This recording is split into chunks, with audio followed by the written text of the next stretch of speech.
In this week's video, I'd like you to practice moving and rotating objects because you got to get used to doing that in 3D environments. So if you open this file called navigationchallenge.skp, Sketchup file, I want to take these blocks like this one here and stack it right on top of this block here, this one stack it right on top, and this one. So I need you to rotate it and put it perfectly on top. So we're going to use the move key here, or toolbar, or tool, and we're going to use the rotate tool. So let's do the first one really simply. I'm going to rotate over, so I'm going to use my middle mouse button to zoom in on it, so I'm rotating it forward. And just to remind you of things, remember the middle mouse button lets you rotate around, and if you hold the shift key and the middle mouse key down, you'll get the pan. And so you can rotate and pan and rotate and pan, and it really sort of helps out zooming around. So I've selected the move tool, and you don't want to grab a face. You want to grab an edge. Typically an endpoint is the best way to do it, and if once it lights up, because these are all groups, I made them all groups, once it lights up, you can see you selected that object, got the move key, hold the left mouse button down, and you can move things. If you just click it once and take your mouse button or your finger off the mouse button, you've got it, and you can rotate around, you can pan, and now I want to go and find some way to stick it on top of here. And typically you try to zoom around until you can get some inferences. You can see, let's zoom in, I'm kind of getting inferences. There's one. I'm going to follow along that line, and I'm going to put the block. This block just needs to be rotated, and what I'm going to do to make it easier, I'm going to select the block and I'm going to pick the rotate tool. Now remember the rotate tool, this is trying to be perpendicular to the blue line. If you rotate this way, it's perpendicular to the green line. If you rotate this way, it's perpendicular to the red line. Well, I want it perpendicular to the blue line, so just like this. So if I hold the shift key down, it locks it into place. And I can go over here to this corner, click with your left mouse button, and then pick which direction you want. I want it to go on this edge right here, and then I'm going to rotate it this way. So I want it to go right to that end point in the group, click once, rotate it, and click it again, and I'm done. So I've stacked that block. Well, let's try something else. This is getting a little more difficult. This little basket over here, or little drum, whatever you want to call it. Let's pick a point, and I usually try to pick a low point, maybe this point right here. So I'm going to select it with my left mouse button. I'm going to hit the move key, and I'm going to go over and find that end point. Click once. Now I can zoom out, and I try to find it. And you can see 3D is tough. Sometimes you don't get anything, so you got to sort of move around. Oh, I got an endpoint over there. I got an endpoint there. Those are inferences that it's trying to locate, and I'm going to put it right about, which one do I want to do? Right there? Okay, let's lock it right there. So now you can see I've got some problems. It's not really sitting very well. But what do I want to do first? Well, I think what I'll do is I'll rotate it so that it sort of matches up the side. So I'm going to get the rotate tool, hold the shift key.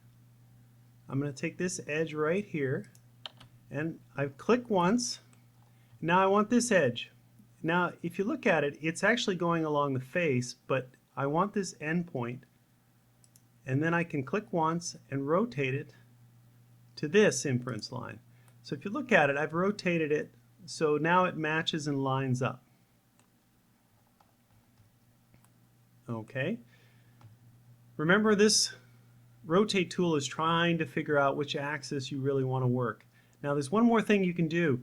If you go on a face, it tries to be parallel to that face, which is a really handy thing. Here's parallel to that face, parallel to that face, parallel to that face.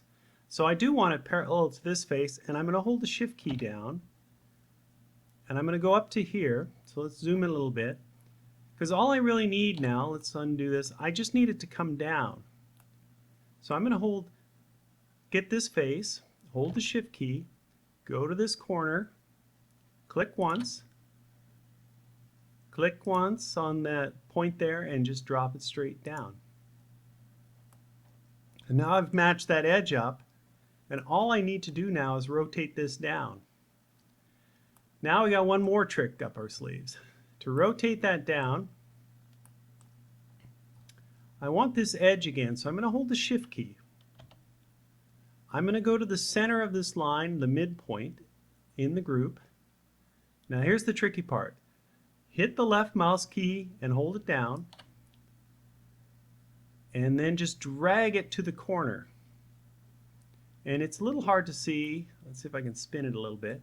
But I drag it to the corner, and what I've done is that I've made it perpendicular to this face here. That's what I want. I want it to rotate perpendicular to this face. So then I click once on the edge that I want to go down, and then I pull it down to the surface. That's a little bit tricky. So we'll do a couple more. All right, let's go over to this red one. We can just zoom right through that box. Now, inside, right through it. Well, the first thing I might do with this is I just might do some random rotations just so it makes it easier. So I'm just picking any surface, I'm just going out and I'm just clicking once and rotating it, just so it makes it a little easier for me to work with. I like grabbing the low point with the move tool. Let's grab it right here. Let's say it's that end point. Now I got to get it over here on some edge. And that's the problem. You got to sort of zoom around and try to get it. And I got it with an inference. Takes a little bit of practice. Oh, there I got one. And once you got one, you can just stick it on, and then once you have it nearby, just click on it to highlight it. It's a group. That's why it has the blue lines about it. And I'll just move it over a little bit. So try to get it roughly in place and then just move it over a little bit. Let's see what I got here. Well, I'm pretty close to everything. I actually think I might be pretty good. We'll see. So now what do I want to do? I want to rotate it a little bit, and I'm going to try and rotate from this point and close this gap right here. So I'm going to use the rotate tool, and I want it locked on this flat surface. So I'm going to hit the shift key. I'm going to zoom in and put it at the point I want to start. Click the left mouse button once. Click where I want it to start once with the left mouse button key, and then move it over to where I want it to end. Click. Did I get it that fast? I'm kind of surprised if I did. It's amazing. I rotated it exactly the right amount, and that's pretty much of a fluke.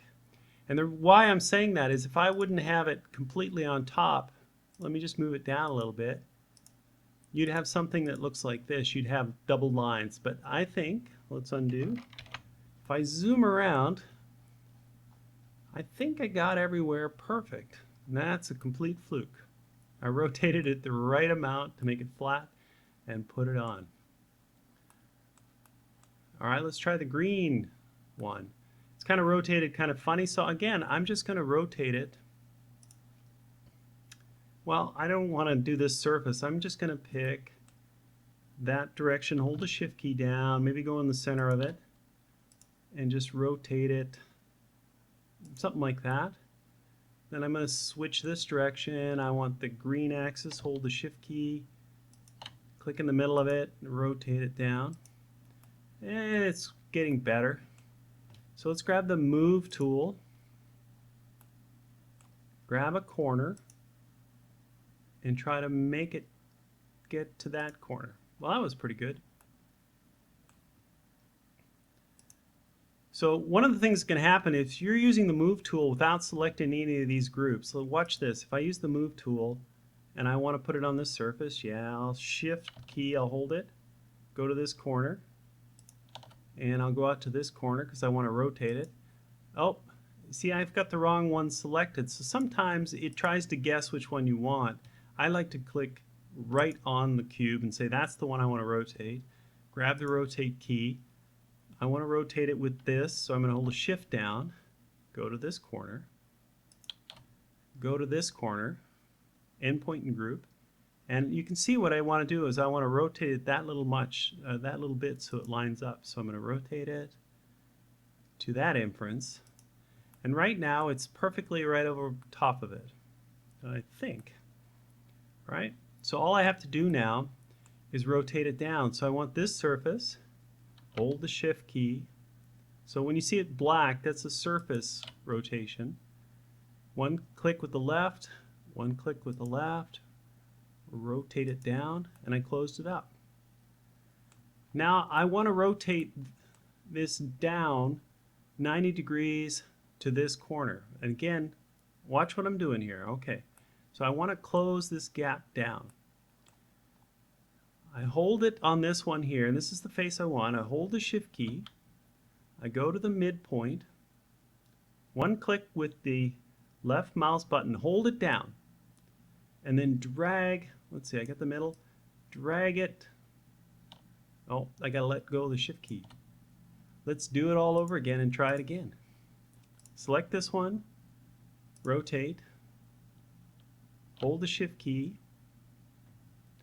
hold down the left mouse button and let go of the shift key, and then drag it. I'm holding the left mouse button down and I'm dragging it to this corner, and it's a little hard to see, but what I've done is I've rotated it, the rotate tool, 90 degrees, right? I can rotate it other directions, but I want it 90 degrees. I get to the corner, I let go of the mouse button, spin around again, and I want the first starting point to be here. You can see it's doing lines underneath. It's a little hard to see with this model, but line underneath, and then click one more time when I close it up. And then you just check it, rotate it around. It looks like the line is good. All right, we got one more. This one's kind of rotated funny. I guess I will try and just rotate it. So I'm going to hold the shift key somewhere in the middle, left click, rotate it, something like that. Now I want to hold it, shift key on the red, go in the middle somewhere, click once, let go of the shift key, click again, rotate it maybe that much. Now I can move it, and I try to get it on a surface. So you got to rotate it around and try to play. There, I got it on an end group, or end point. Click on the one I want to rotate. Hold the blue down with the shift key. Go to this corner. Click once. Let go of the shift key. Go to this corner. Rotate it to there. Go on this surface because I want it to rotate it just down now. And I want to lock it, so I'm going to hold the shift key. Click once in the corner. Let go of the shift key. Click once in the corner. Drag it down. And I closed it up. Now again, I want to do the 45 or the 90 degree this way. So let's try this again. I've got the top selected. I'm going to hit the shift key because this is the 90 degrees to this face is what I want. I go to the middle. I hold down the left button and I let go of the shift key. I drag out to the end so it turns at 90 degrees. Let go of the left mouse button. I can rotate now. And then I click where I want it to start, and I click where I want it to end. And then I click somewhere outside the group to turn off the blue lines, and that's what I have. So it's kind of a tough challenge, but if you can rotate and move, you can build a lot of individual pieces and then assemble them later and rotate them into position. So it's a really good skill to have. I did it in 6 minutes and 31 seconds when I tried to see how fast I could go. So that's my challenge to you. Try and beat my time and have some fun with it.